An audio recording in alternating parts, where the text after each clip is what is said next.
Jadi kami minta maksimalkan Ya. supaya seluruh warga Kota Makassar sudah bisa menikmati air bersih. Bersih.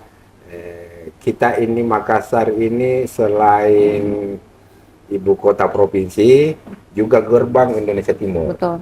Nah, bagaimana orang singgah bisa, oh ada Makassar, perlu kita singgahi. Karena pendapatan kita memang dari sisi jasa yang besar.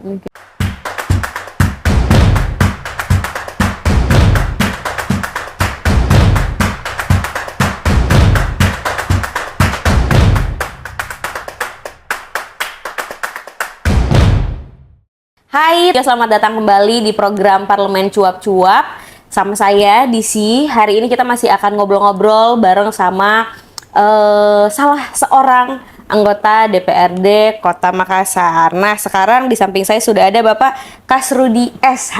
Halo, Bapak. Assalamualaikum. Waalaikumsalam warahmatullahi wabarakatuh. Gimana kabarnya Bapak? Baik? Alhamdulillah, baik-baik. Pertama-tama saya mau sapa dulu pemirsa yang menonton podcast ini. Selamat siang, Assalamualaikum warahmatullahi wabarakatuh. Selamat siang, Waalaikumsalam warahmatullahi wabarakatuh. Bapak Kasrudi, ini Ketua Fraksi Partai Gerindra. Ya. Wow, keren sekali. Terus sekarang memasuki periode kedua, duduk sebagai salah seorang anggota DPRD Kota Makassar, betul ya Pak ya? Betul. Gimana perasaannya terpilih kembali di yang kedua ini Pak? Jadi untuk periode kali ini saya mengucapkan alhamdulillah dulu, alhamdulillah masih dipercaya masyarakat khususnya yang ada di dapil saya. Saya alhamdulillah terpilih kemarin di dapil 4 namanya, yaitu Kecamatan Panakukan yang Manggala. Oke. Ya, alhamdulillah masih dipercaya untuk menjadi jembatan warga Kota Makassar yang ada di dapil saya untuk selalu memperjuangkan aspirasi yang ada di dapil saya. Wow, luar biasa. Berarti konsisten ya masyarakat Makassar juga memilih Pak Kasrudi di periode yang kedua ini, periode selanjutnya. Alhamdulillah. Alhamdulillah. Sampai akhirnya sekarang menduduki di Komisi B ya Pak ya? Iya. Yang membawahi perekonomian dan pendapatan. Iya. Betul? Betul sekali. Tapi mungkin kita agak kilas balik seperti rekan-rekan yang lainnya Pak di podcast ini, ngobrol-ngobrol backgroundnya Bapak sebelum terjun ke parpol itu di mana Pak? Jadi sebelum terjun ke parpol itu saya di dunia bisnis. Dunia bisnis. Usaha. Itu berapa tahun tuh Pak? Ada beberapa usaha sejak tamat kuliah.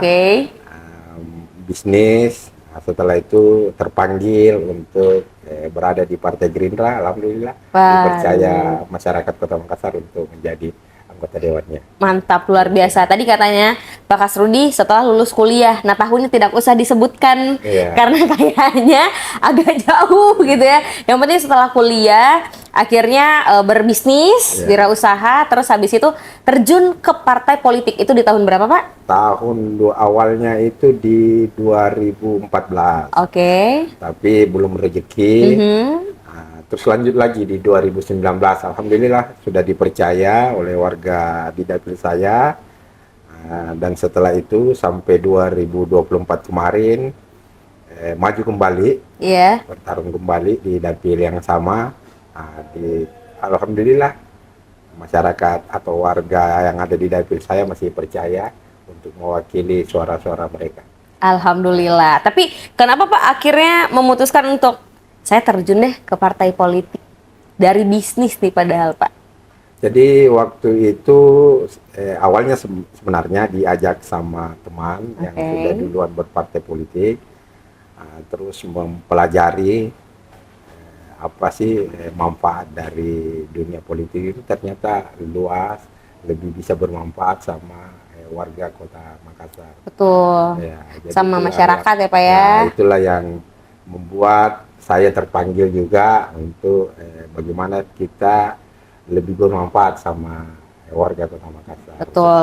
Biar lebih dekat begitu ya Pak, mendengarkan juga mungkin keluh kesah mereka, ada apa sih sebenarnya di Makassar, keluhannya apa aja ya kan? Kalau kita tidak pernah di dalam, kita juga tidak pernah merasakan apa sih yang menjadi keluh kesah Betul, betul, betul. warga Kota Makassar. Karena kalau kita lihat dari luar, biasanya itu baik-baik saja. Iya. Tapi setelah kita di dalam, ternyata banyak keluhan. Waduh, banyak aspirasi. betul. Jadi kayak tercover dengan yang baik-baik sajanya, tapi ternyata lebih banyak yang tidak baik-baiknya saja. Nah, itulah berarti tugas dari anggota DPRD juga ya, Pak ya, mendengarkan juga aspirasi-aspirasi dari masyarakat Kota Makassar khususnya. Nah, tapi kalau dari Pak Kasrudi sendiri, ini kan sudah 2 periode.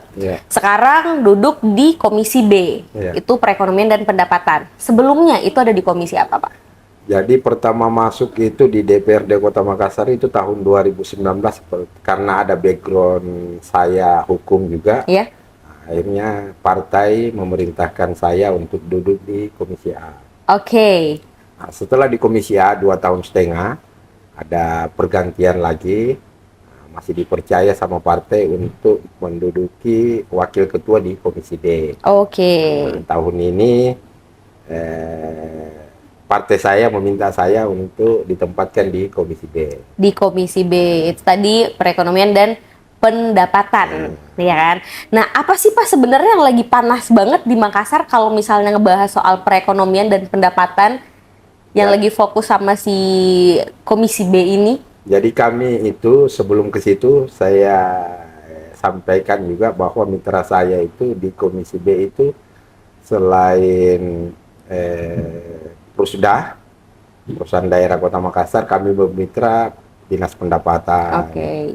Terus ada kecamatan yang mempunyai pendapatan. Pokoknya segala hal yang ada di pemerintah Kota Makassar itu yang punya pendapatan itu menjadi mitra kami. Itu berarti ya Pak ya? Yang mengenai soal pendapatan, pokoknya itu bermitra sama Komisi B. Nah, itu dia. Tapi dari beberapa mungkin mitra-mitra dari Komisi B ini, pasti mereka itu masing-masing punya isu-isu yang mungkin lagi panas banget di Makassar atau mungkin lagi sering dibahas, bahkan mungkin di rapat-rapat, itu yang menjadi fokusnya. Boleh deh Pak kasih tahu beberapa aja apa sih yang lagi jadi fokusnya mungkin. Boleh sebutin sama dinasnya juga boleh. Nah, jadi kalau kami itu banyak biasa disorot itu tentang Prusda kami. Prusda. Nah, baik dari sisi pendapatan maupun kinerja. Nah, sekarang ini Prusda itu ada 5 Prusda kami yang ada di Kota Makassar.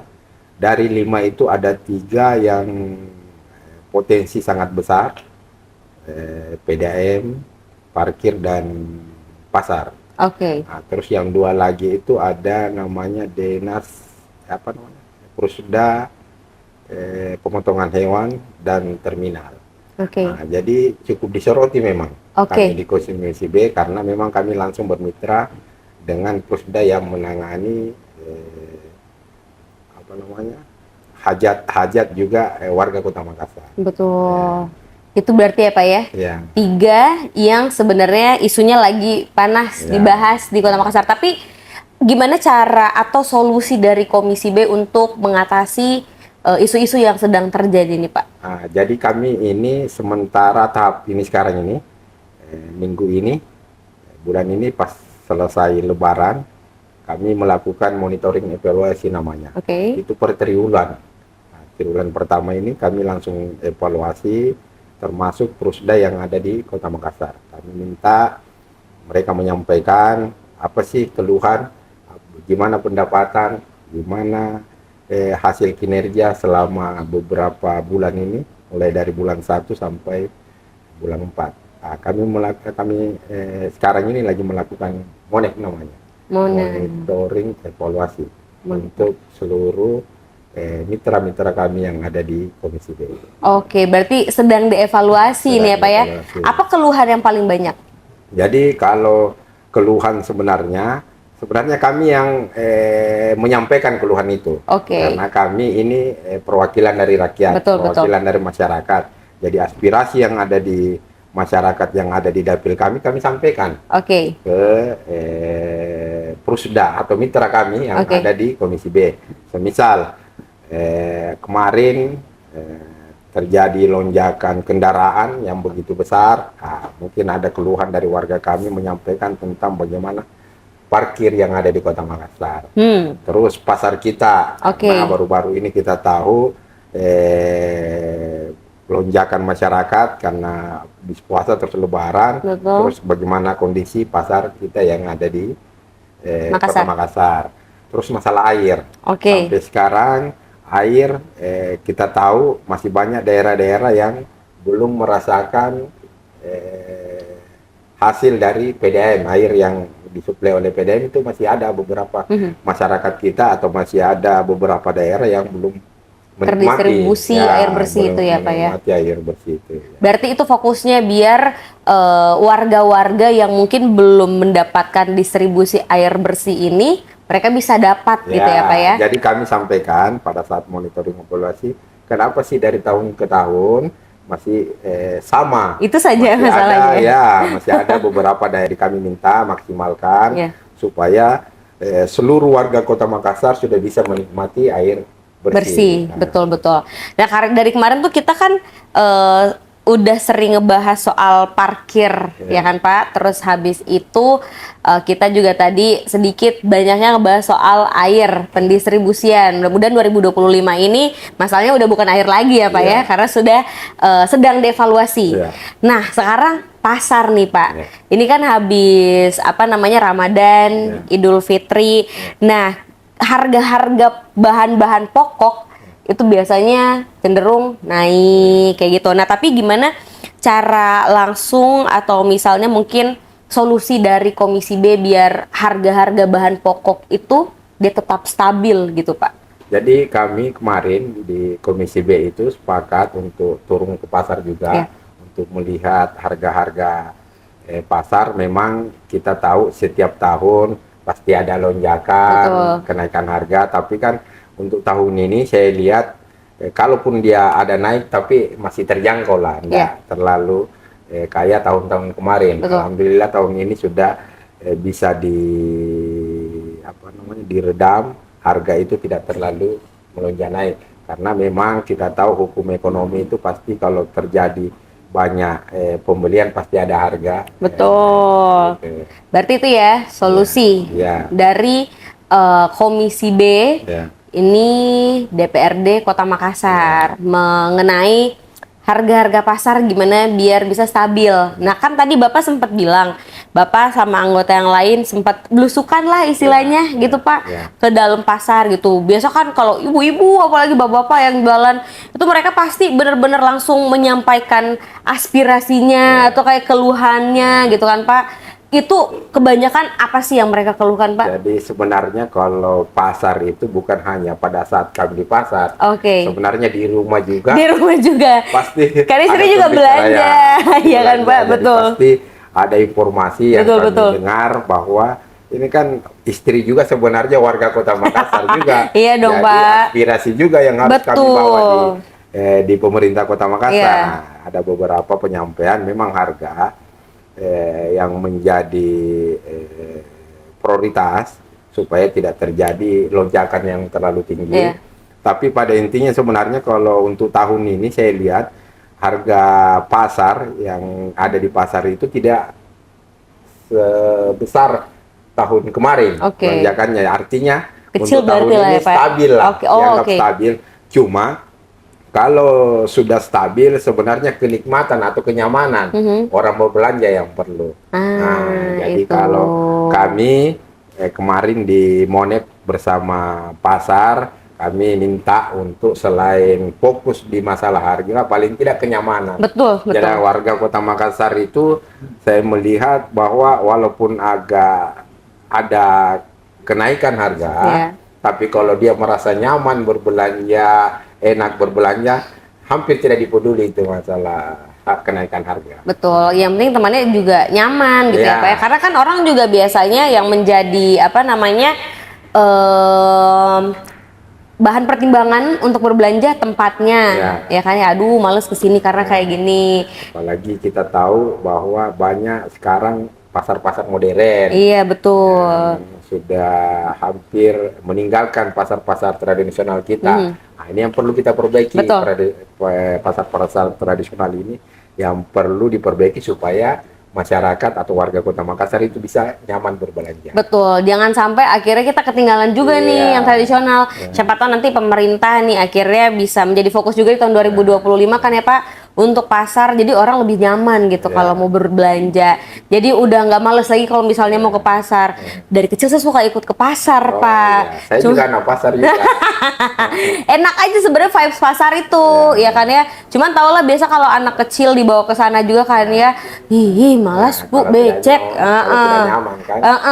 Tapi mudah-mudahan ini 2025 jadi perhatian khusus ya Pak ya. Jadi ini kebetulan saya di Komisi B dan dari fraksi Gerindra juga memfokus untuk bagaimana supaya warga Kota Makassar itu tidak terlalu berani lah ke pasar modern. Paling tidak kita bisa pertahankan pasar-pasar tradisional kita yang sudah ada. Karena biar bagaimana di situ tempat pertemuannya, Bersilaturahim, bersilaturahim, betul.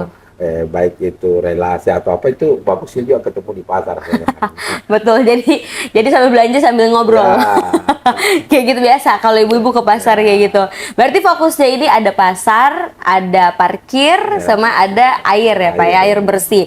Nah, ini kan yang menjadi fokus Pak. Tapi menurut Bapak ini kalau misalnya kita ngebahas soal perekonomian dan pendapatan, kira-kira sektor apa sih yang paling potensial untuk dikembangkan di Makassar kalau ngebahas soal perekonomian Pak? Jadi kalau kita ini sebenarnya kan kota jasa ini. Iya. Saya kebetulan bermitra juga dengan pariwisata. Oke. Bagaimana mengembangkan pendapatan kita dari sisi wisata. Betul. Supaya kita ini Makassar ini selain ibu kota provinsi juga gerbang Indonesia Timur. Betul. Bagaimana orang singgah bisa ada Makassar perlu kita singgahi. Karena pendapatan kita memang dari sisi jasa yang besar.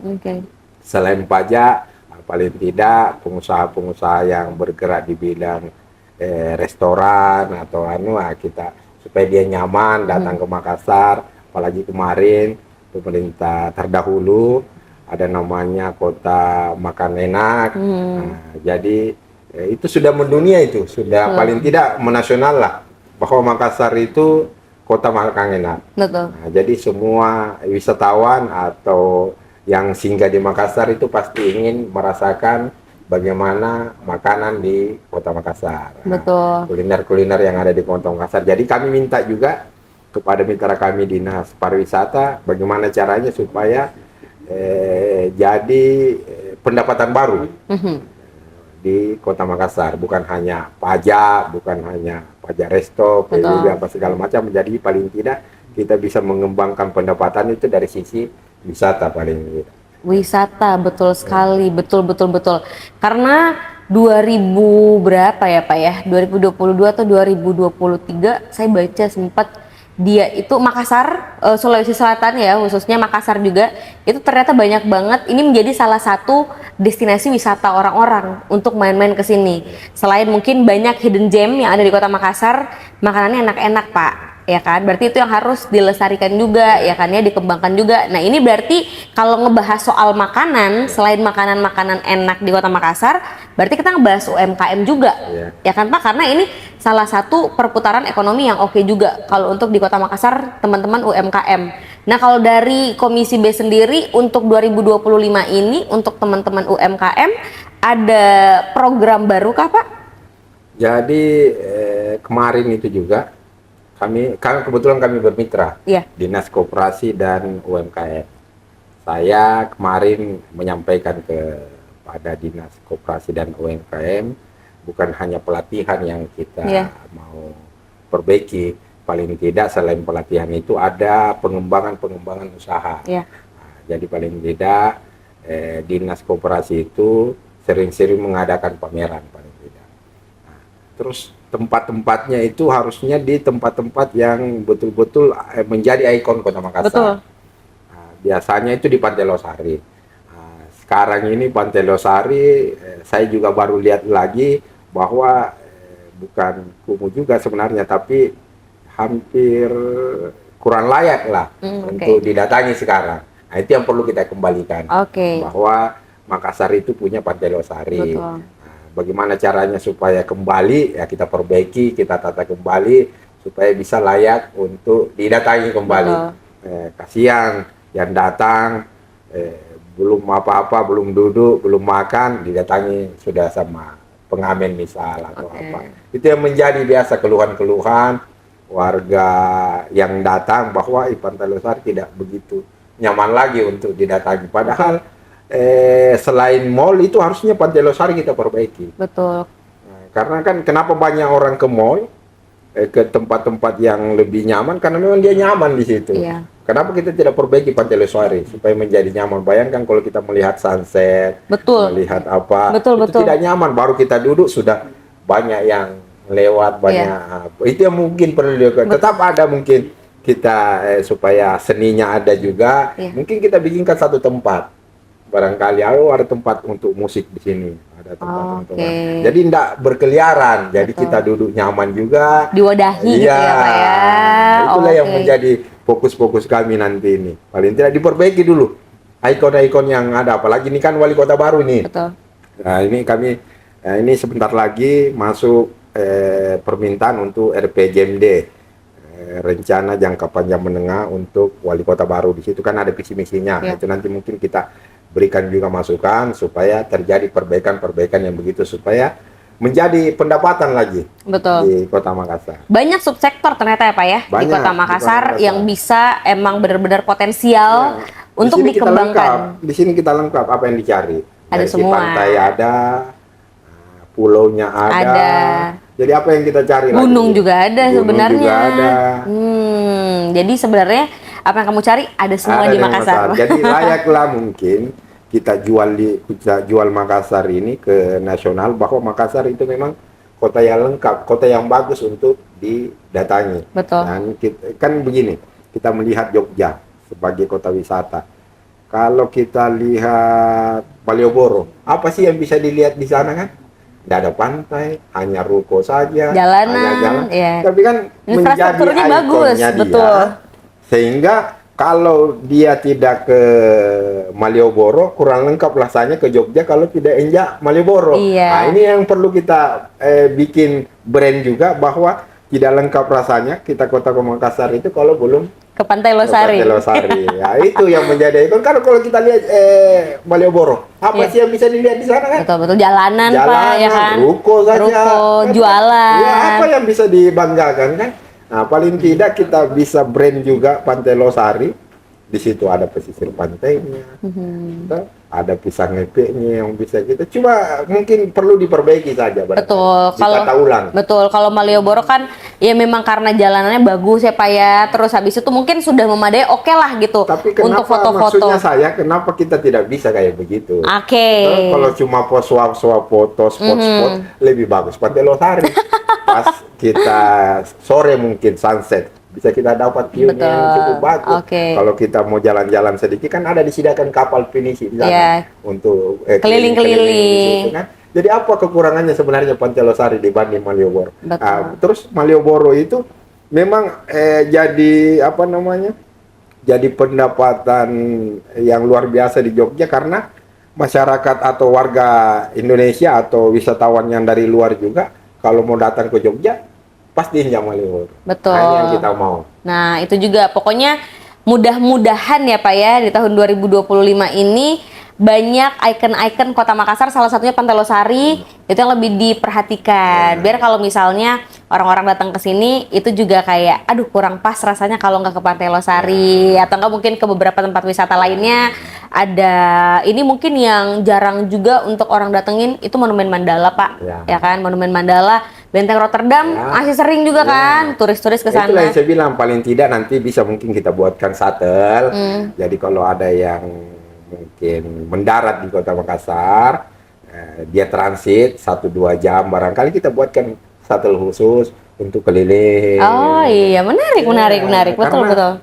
Mendatangkan pendapatan yang cukup besar itu dari sisi itu, karena memang kita untuk industri kan di sini kita kurang industri di Kota Makassar. Memang betul-betul jasa yang kita jual. Bagaimana jasa kita bisa mendapatkan pendapatan besar dari situ ya? Betul. Itu tadi menawarkan tempat-tempat yang menjadi ikon Kota Makassar, tapi kita harus kasih nyaman dulu. Betul. Bagaimana orang mau datang kalau tidak nyaman kan? Betul. Berarti itu yang menjadi concern dari Komisi B Ya. untuk di 2025. Terakhir nih dari Bapak, mungkin ada yang ingin disampaikan untuk warga Kota Makassar yang lagi nonton kita nih. Ya. Baik, pertama-tama saya ingin mengucapkan mohon maaf lahir batin pada warga Kota Makassar, khususnya yang ada di dapil saya, Panakuka Manggala. Semoga di tahun ini kita bisa lebih baik dan di Ramadan kemarin kita mendapat berkah yang berlimpah dari Allah Subhanahu wa taala.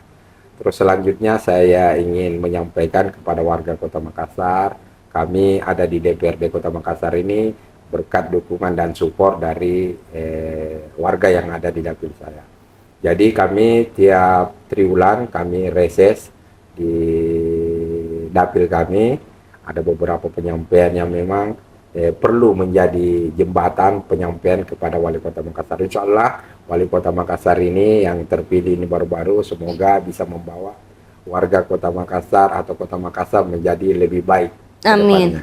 Oke, itu saja Pak. Iya, siap. Oke, baik, kalau begitu terima kasih banyak Pak Kasrudi untuk waktunya, siap. sudah mau ngobrol-ngobrol, dan pastinya di program Parlemen Cuap-Cuap. Pokoknya sehat selalu, semangat untuk mengemban tugasnya sampai beberapa tahun ke depan, itu tahun 2029, panjang umur ya Pak ya. Sehat-sehat selalu, salam sama teman-teman dari Komisi B di DPRD Kota Makassar. Terima kasih Bapak. Terima kasih juga untuk teman-teman yang sudah menonton channel ini. Sampai jumpa lagi di episode selanjutnya dari Parlemen Cuap-Cuap. Bye-bye. Bye-bye.